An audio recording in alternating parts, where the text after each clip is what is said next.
En tout cas, bandeko, Équateur, tous en a kanda makas.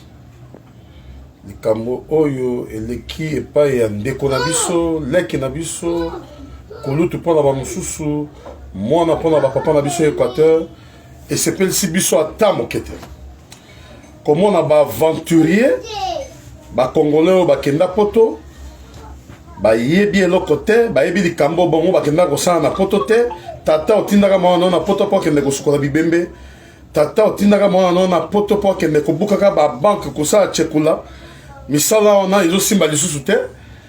Et komi baya komenasaka bana Équateur, ba homme politique, soki bake kuna bake kozwa ba menace moko inutile, miyibi bato ya tina te, bato pamba. Na yango biso bana Équateur. To telemi pona koyebisa na bino bana poto oyo bokosalaka buzoba.